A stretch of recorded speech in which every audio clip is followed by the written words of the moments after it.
2026 में एक ऐसी भू राजनीतिक और आर्थिक छलांग लगाने वाला है जो बिल्कुल सब बदल कर रख देगी। सच में सिर्फ टेक्नोलॉजी खरीदने वाले देश से उसे खुद बनाकर निर्यात करने का शानदार सफर शुरू हो चुका है। और इस तेजी से होते विकास का सबसे बड़ा सबसे अहम टर्निंग पॉइंट बनेगा साल 2026। शुरुआत करते हैं फिजिकल इंफ्रास्ट्रक्चर से। जमीन से लेकर समुद्र तक इसे पूरी तरह नया रूप मिल रहा है। सर्दियों में रास्ता बंद? बिल्कुल नहीं। लद्दाख की 13 किलोमीटर लंबी जोजिला टनल सितंबर 2026 तक पूरी तैयार हो जाएगी।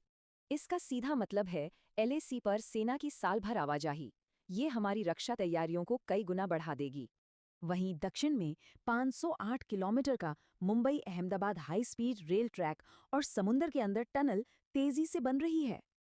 अब भारत खुद निर्यातक बनने के लिए 280 किलोमीटर प्रति घंटा वाले high speed train sets design कर रहा है।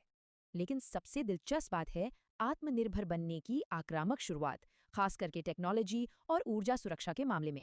इंडिया सेमीकंडक्टर मिशन पर नजर डालते हैं। घरेलू चिप निर्माण में लगभग 1.6 लाख करोड़ रुपए का भारी निवेश।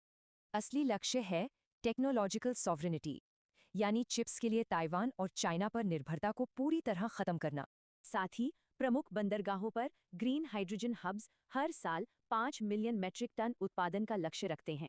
ये बड़ा डीकार्बनाइजेशन प्रयास देश को फॉसिल फ्यूल आयातक से सीधे क्लीन एनर्जी निर्यातक में बदल देगा। अब जमीन से आसमान की ओर देखते हैं। यहाँ एरोस्पेस सेक्टर बिल्कुल नए कीर्तिमान स्थापित कर रहा है। इसरो का गगनयान मिशन 2026 की रोबोटिक फ्लाइट से शुरू होकर सीधे 2027 में मानव यात्रा तक जाएगा।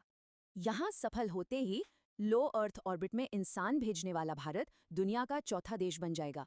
ये बनती हुई घरेलू क्षमताएं अब अंतर्राष्ट्रीय मंच पर भारत का एक बिल्कुल नया दबदबा तय कर रही हैं। India middle east Europe corridor 2026 में सुएज कनाल के एक बेहद मजबूत विकल्प के रूप में उभर रहा है। दरअसल ये नया ship to rail network China के बेल्ट एंड रोड इनिशिएटिव का एक बेहद शक्तिशाली पश्चिमी समर्थित विकल्प है। तो क्या 2026 में शुरू हो रहा ये विशाल बदलाव वैश्विक शक्ति संतुलन को हमेशा